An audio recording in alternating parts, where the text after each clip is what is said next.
우리 할렐루야 샬롬하고 인사합니다. 할렐루야 샬롬 샬롬 샬롬 샬롬 샬롬. 하나님 사랑합니다. 여러분 주 안에서 사랑합니다. 오늘 요한복음 7장 23, 4절 말씀이죠. 7장 23, 4절 봅니다. 모세의 율법을 범하지 아니하려고 사람의 안식일에도 할례를 받는 일이 있거든. 지금으로 보면은 세례이죠. 내가 안식일에 사람의 전신을 건전하게 한 것으로 너희가 내게 노여워하느냐. 외모로 판단하지 말고 공의롭게 판단하라 하시니라 이렇게 말씀하고 있어요. 세례식 우리는 주일에 많이 하기도 하죠. 근데 이제 그때는 율법의 시대였기 때문에 예수님 당시에 그걸 가지고 아마 바리새인들이 헐뜯고 들어왔던 거죠. 100만 달러를 기부한 그런 사람이 있어요. 미국의 한 대학교 총장이 학교 건물을 한 장 짓고 있었다고 그래요. 그런데 건물을 완성하는데 100만 달러가 모자랐어요. 어려운 사정으로 고민을 하다가 어느 날 정부 고유관리로부터 한 가지 제안을 받습니다. 고유관리의 말은 2장의 서류에 사인만 해주면 100만 달러를 그냥 기부하겠다라고 하더랍니다. 그가 사인을 하게 되면 고위관리에게는 300만 달러가 생기고 총장에게는 건축에 필요한 100만 달러가 생긴다는 거예요. 내용인즉. 총장이 서류를 자세히 검토해 보니까 사실이 아닌 것을 사실인 것처럼 만든 위조 서류였다고 합니다. 총장은 고민에 빠졌어요. 눈을 감고 사인을 2번만 하면 경제적으로 이게 탁 풀리는데 100만 달러가 적은 돈은 아니죠. 아무에게도 손해를 주지 않고 학교 건물이 완성될 수 있는데 그런데도 마음으로 망설였어요. 그러자 고유관리는 사인을 해도 2사람 외에는 아무도 모르는 일이니까 그냥 해달라고 재차 간청을 합니다. 지금 총장은 결국 거절했어요. 이 사실은 그 사람뿐 아니라 하나님도 아시기 때문이라 몇 초 만에 100만 달러를 확보할 수 있는 기회를 그냥 거절한 거죠. 놓친 겁니다. 양심에 의해 어리석은 자가 되지 않기로 결심을 합니다. 하나님은 기뻐하셨겠죠. 경건은 우리가 혼자 있을 때 하나님 앞에 사는 모습이 경건이에요. 성도는 불의와 타협하지 말아야 한다. 우리는 언제나 살아계신 하나님 앞에 거룩하게 사는 성도가 되어야 합니다. 나는 너희 하나님이 되려고 너희를 애굽 땅에서 인도하여 낸 야훼라. 내가 거룩하니 너희도 거룩하라. 레위기 11장 45절이죠. 오늘 공의의 판단, 오늘 유교입니다. 유교. 공의로우신 하나님이 우리 유교로 반동감이 나는 땅을 보고 알고 계실 줄 믿습니다. 우리는 속히 임하게 해달라고 늘 기도해야 되겠죠. 하나님은 거룩하고 공의로우신 분이다. 언제나 공의로운 판단을 하는 성숙한 믿음의 저와 여러분이 되시기 바랍니다. 첫째, 진정한 성도는 섬기는 삶을 살아야 합니다. 하나님은 거룩하고 진실한 성도를 기뻐하시고 복을 주세요. 불신자들처럼 땅에서 최고의 것을 누리는 것이 목표가 아니죠. 거룩하신 하나님의 자녀답게 살아야 합니다. 우리의 영혼을 천국으로 인도하는 그 길이 바로 하나님의 자녀답게 사는 길이다. 영생과 영광을 결국에는 누리게 된다. 구원받은 거룩한 하나님의 백성을 위해 하늘에 계신 예수님은 재림하실 때 공중으로 우주적으로 오신다라고 말씀하고 있어요. 오시고도 남을 것 같아요. 요즘 돌아가는 추세를 보면. 한국이나 중국이나 어디나 오시는 것이 아니고 재림 예수님은 베들레헴에서 출생하신 초린 예수님과 동일한 분이시죠. 그 손과 옆구리에 못자국과 착자국이 남아 있습니다. 예수님 때문에 우리는 영원한 생명과 소망을 받았어요. 진정한 성도는 세상을 을로 사는 거죠. 즉 겸손하게 살아가는 섬기는 삶을 살아야 되겠다. 이렇게 사는 것은 결국 쉽지가 않아요. 정신적으로 육체적으로 스트레스를 받기도 합니다. 인간관계도 그냥 끊어버리고 단절시켜버리면 그만이겠지만 그들의 영혼을 주님께 인도하려면 끊임없이 인내하고 섬겨야 되겠죠. 고개를 숙여야 합니다. 그래서 진정한 성도는 겸손합니다. 갑자기 사는 성도가 주변에 있다면 그는 진정한 성도가 아니죠. 갑처럼 사는 성도가 주변에 있다면 내가 갑이다 너는 을이다. 뭘로 보고 외모로 보고 오늘 본문에 23절에 보니 모세의 율법을 범하지 아니하려고 사람이 안식일에도 할례를 받는 일이 있거든 내가 안식일에 사람의 전신을 건전하게 한 것으로 너희가 내게 노여워하느냐. 24절이죠. 오늘 본문. 외모로 판단하지 말고 공의롭게 판단하라. 이렇게 말하고 있습니다. 고린도후서 11장 1절에서 4절입니다. 원하건대 너희는 나의 좀 어리석은 것을 용납하라. 청하건대 나를 용납하라. 내가 하나님의 열심으로 너희를 위하여 열심을 내노니 내가 너희를 정결한 처녀로 한 남편인 그리스도께 드리려고 중매함이로다. 이렇게 말씀하고 계세요. 그러나 나는 뱀이 그 관계로 하울을 미혹한 것 같은 너희 마음이 그리스도를 향하는 진실함과 깨끗함에서 떠나 부패할까 두려워하노라. 만일 누가 가서 우리가 전파하지 아니한 다른 예수를 전파하거나 혹은 너희가 받지 아니한 다른 영을 받게 하거나 혹은 너희가 받지 아니한 다른 복음을 받게 할 때는 너희가 잘 용납하는구나. 이렇게 말씀하고 있습니다. 갈라디아서 1장 6절이죠. 그리스도의 은혜로 너희를 부르신 이를 이같이 속히 떠나 다른 복음을 따르는 것을 내가 이상히 여긴다. 이렇게 말씀하세요. 10계명에 간음하지 말지니라 했어요. 우리는 영적으로나 육적으로 간음하지 말아야 되겠다. 성도는 예수님의 신부이기 때문에 간음해서는 안 되죠. 예수님은 하나님의 뜻을 성취하시려고 생명까지 내놓으셨어요. 하물며 하나님의 계명 앞에 인간의 목숨이 얼마나 중요한지, 내 자신의 쾌락을 위해 하나님의 계명을 떠나 간음하는 사람에게 오직 저주밖에 없다라는 것.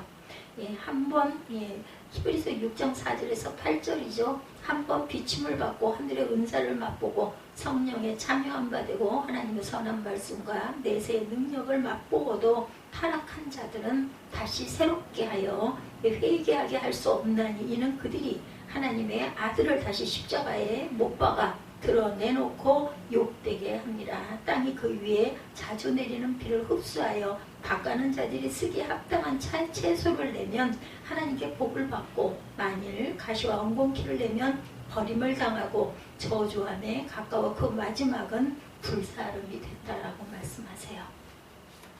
불사름을 받아서는 안 되겠죠. 이 세상은 어떤 기초 위에 세워졌을까요, 여러분들? 하나님의 말씀의 공의를 기초로 세웠습니다. 그래서 죄가 많으면 하나님께서 그 사람이나 가정이나 그 지역이나 마을을 토해내셔요. 하나님이 이스라엘 백성에게 가나안 지역을 정복해서 취하라고 하신 이유는 아브라함에게 약속하신 땅이기도 하지만 그 지역 사람들이 우상을 섬기고 죄를 많이 지었기 때문이에요. 그래서 하나님은 가나안 지역을 이스라엘 백성에게 주셨어요. 그만큼 하나님은 공의를 중요하게 여기시고 죄를 미워하세요. 사실 이스라엘 백성이 하나님 앞에서 그들의 의를 자랑할 만한 것은 아무것도 없습니다. 팔복에도 의를 위하여 핍박을 받는 자는 복이 있나니 천국이 저희 것임이라 말씀하죠. 이것은 의를 지키고 사는 사람에게 영육간에 복을 주신다라는 뜻이에요. 오늘 본문의 외모로 판단하지 말고 공의로 판단하라고 했어요. 우리의 판단은 뇌가 아니죠. 뇌가 외모를 보고 판단한다는 거예요. 이 뇌가 외모를 보고 판단한다는 거. 그러니까 우리가 세상을 살면서 외모가 세상의 기준임을 알고 지혜롭게 대처해야 한다. 세상의 기준임을 알고. 다시 말해서 마음 중심을 중요하게 여기는 성도라면 외모는 깔끔하게 가꿔야 한다는 말이기도 합니다. 이것은 우리가 세상 밖으로 나가서 사는 것이 아니라 세상 안에서 성도로 살아가기 때문에 세수도 안 하고 머리도 감지 않고 머리가 장발인데 단정하게 정리하지도 않고 옷을 세탁하지도 않고 더럽게 입고 다닌다면 이것은 하나님의 뜻일까? 아니죠. 항상 단정해야 합니다. 그렇다고 외모에 너무 집착하는 건 또 그것도 아니죠. 욕심이죠. 절제도 필요합니다. 값비싼 옷이나 가방이나 또 너무 지나치게 성형 중독에 걸리는 이 모든 것도 조심해야 됩니다. 성경은 고급스럽게 치장하지 말고 단정하게 입으라고 말하는 거죠. 하나님 인간의 외모가 아니라 우리의 마음 중심을 보신다. 외모에는 언어도 포함이 됩니다. 부정적인 언어를 사용하고 불평하고 원망 속에서 살아가는 사람들은 좋은 사람이라고 하기에는 어렵죠. 야고보서 3장 6절입니다. 혀는 곧 불이요 불의의 세계라. 혀는 우리 지체 중에서 온몸을 더럽히고 생의 바퀴를 불사르나니 그 사라는 것이 지옥불에서 난다라고 말하고 있어요. 지옥불에서. 그래서 혀를 조심해야 됩니다. 또 외모에는 인격과 행실도 포함이 되죠. 사람이 늘 불안하거나 우울하거나 과격하고 폭력적이라면 그의 외모는 엉망이다. 그러니까 우리가 외모 하면은 옷 입고, 그죠? 머리, 뭐, 이런 것들만 외모라고 여기는데 그게 아닌 거예요. 우리 영혼에 평안이 있고 인격에도 평안이 있으면 얼굴빛이 어때요? 그저 원하죠. 웃음이 감돌죠. 좋은 부모가 있는 아이들은 평안하고 기뻐합니다. 그렇지만 늘 다투는 부모 아래 있는 아이들은 불안하죠. 어린 양의 아내의 모습은 빛나고 깨끗한 세마포를 입게 하셨은즉 이 세마포는 성도들의 옳은 행실이라고 계시록 19장 7, 8절에 증거하고 있습니다. 베드로후서 3장 11절에도 모든 것이 이렇게 풀어지리니 너희가 어떤 사람이 되어야 마땅하뇨. 거룩한 행실과 경건함으로 하나님의 날 임하기를 간절히 사모하라. 예, 아멘. 여러분, 예수님은 좀 겸손하게 섬기는 삶을 사셨죠. 날마다 예수님처럼 겸손하고 신실하게 사는 참된 믿음의 저와 여러분이 되시기 바랍니다. 두 번째 판단의 기준은 무엇이에요? 공의여야 한다고 오늘 말씀하죠. 하나님의 말씀은 늘 공의롭습니다. 공의의 나무의 뿌리를 내려가 보면 사랑이란 근원이 있어요. 예, 주머니가 있습니다. 그러므로 공의로운 사람은 공의와 공정과 공평 그리고 사랑이 기준이 되어야 한다. 마태복음 23장 23절입니다. 율법에 더 중한 바 의와 인과 신은 버렸도다. 그러나 이것도 행하고 저것도 버리지 말아야 할지니라 말씀하세요. 하나님의 말씀은 공의롭고 공정하고 공평하죠. 하나님의 말씀을 기준으로 사는 사람은 공의로운 사람이 되고 사랑의 사람, 공정한 사람, 공평한 사람이 되죠. 마태복음 1장 19절입니다. 마리아의 남편 요셉은 어떤 사람? 의로운 사람이라 설명하죠. 요셉이라는 인물은 공의와 공정과 공평과 사랑의 신앙과 인격을 소유했다라는 거예요. 이처럼 하나님이 선택하신 사람은 성품이 비슷합니다. 야훼께서 공의를 사랑하시고 그 성도를 버리지 아니하신다. 시편 37편 28절입니다. 저희는 영영이 보호를 받으나 악인의 자손은 끊어지리로다 말씀하세요. 하나님은 공의의 하나님이시죠. 공의의 하나님은 죄를 미워하십니다. 공의와 공정 또한 공평한 사랑을 실천하는 저와 여러분이 되시기 바랍니다. 세 번째, 의인들은 아버지 나라에서 해와 같이 빛난다라고 마태복음 13장 43절에 증거합니다. 그때 의인들은 자기 아버지 나라에서 해같이 빛나리라. 귀 있는 자는 들으라. 이 말은 예수를 믿고 회개해서 죄사함을 받고 의롭다함을 받은 사람들이 의로우신 하나님의 말씀을 순종하여서 살면 반드시 아버지의 나라에 들어갈 뿐만 아니라 해와 같은 영광을 받으리라는 것이죠. 이 땅에서 주시는 복도 중요하지만 하늘나라에서 주시는 영광의 면류관을 더 소중하게 생각해야 할 줄 믿습니다. 태양을 바라볼 때마다 하늘의 영광을 기억하십시다. 이것이 얼마나 감사한 일이에요. 그죠? 예, 정말 하늘을 마음껏, 그리고 우리가 마스크를 이제는 해체를 한 사람들이 자연스럽게 길에 거의 마스크를 안 쓰고 다니시더라고요. 특별한 사람들만 쓰셨어요. 보면은 언젠가 그거 코로나 그 마스크 길에서 안 써도 됩니다 해도 다 쓰고 다녔거든요. 근데 얼마 정도 시간이 지난 다음에 근래에 이렇게 제가 봤더니 안 쓰신 분들이 훨씬 많아요. 뭐 홈플 같은 데를 가도 전에는 다 거의 다 쓰셨어요. 그런데 한 달 정도 지난 것 같은데 보니까 다들 거의 안 쓰셨더라고요. 저는 그 마스크를 그냥 얼른 해체를 하고 다니면서 조금 좀 마음에 부담이 갔었는데 이제는 부담 갖지 않아도 되겠다. 이걸 파시는 분들은 마스크들을 쓰셨더라고요. 감사한 일이죠. 우리는 구원받은 하나님 나라 자녀지요. 하나님께서 이렇게 세상을 지금도 주관하고 계시고 다스리고 계신다라는 거. 그리고 코로나에서 이기고 그죠? 우리의 삶 속에 어려움이 없게 도와주신 또 얼마나 많은 중보 기도들을 하셨겠어요. 또 앞으로 어떠한 질환이 전염병이 발생할지 우리는 늘 긴장하면서 조심하면서 살아야 됩니다. 참된 믿음의 성도의 공의를 잘 행하고 갈 줄 알아야 된다. 의인들은 아버지 나라에서 어떻게 해요? 해와 같이 빛나는 얼굴을 한다. 그리고 모든 판단의 기준은 공의라고 말씀하고 계신다라는 거. 그래서 항상 우리가 언어도 조심해서 해야 된다라는 거죠. 너희가 어떻게 행할지를 자세히 주의하여 지혜 없는 자같이 하지 말고 오직 지혜 있는 자같이 행해라 말씀하고 계세요. 어떻게 공의와 공평과 신실하신 하나님의 마음으로 우리가 가야 된다. 예, 섬기는 삶을 열심히 살아가시기 바랍니다. 태양을 바라볼 때마다 하늘의 영광을 또한 기억하시기 바래요. 이것이 얼마나 감사한 일인지 우리가 태양을 온전히 바라볼 때, 그래도 그전 한참 황사가 너무 미세먼지 너무 심할 때 코로나 이전이죠. 그때보다 요즘은 그래도 조금 좀 나아진 것 같아요. 그 정도는 아닌 것 같습니다. 그로 인해서 또한 코로나가 발생이 되기도 했죠. 네 번째, 의인의 강구는 역사는 힘이 크다고 하셨어요. 야고보서 5장 13절과 16절입니다. 너희 중에 공헌한 당하는 자가 있느냐 그는 기도할 것이요 즐거워하는 자가 있느냐 그는 찬송할지니라. 너희 죄를 서로 고백하며 병이 낫기를 위하여 서로 기도하라. 의인의 강구는 역사하는 힘이 크니라. 13절과 16절 말씀, 야고보서 5장 13절과 16절 말씀 기억하시기 바랍니다.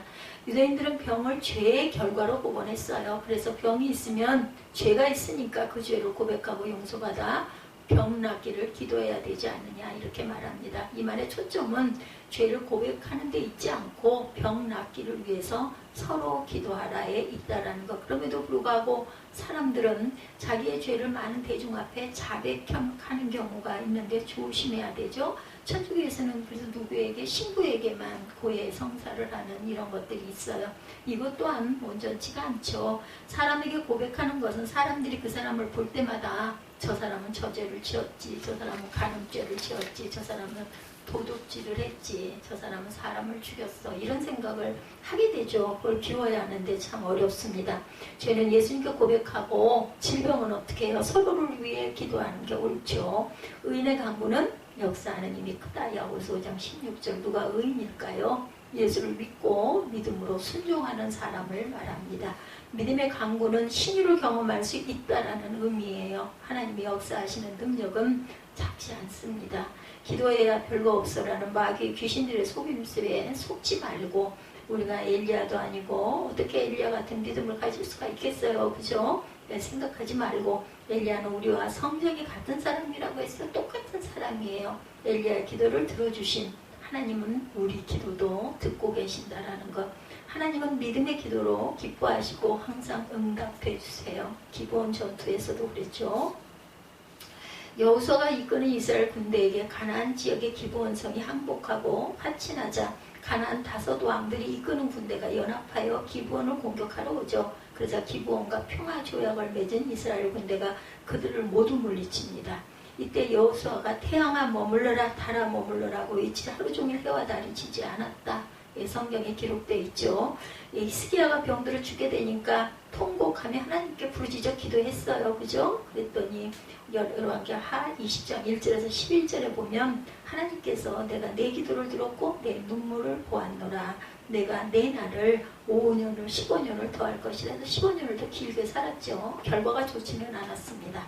히스기야의 기도에 응답해 주세요. 이처럼 하나님은 의인의 간구에 응답하신다. 공의, 공평, 공정, 사랑에 의로운 사람은 연약한 육신을 가지고 있지만 이런 사람이다.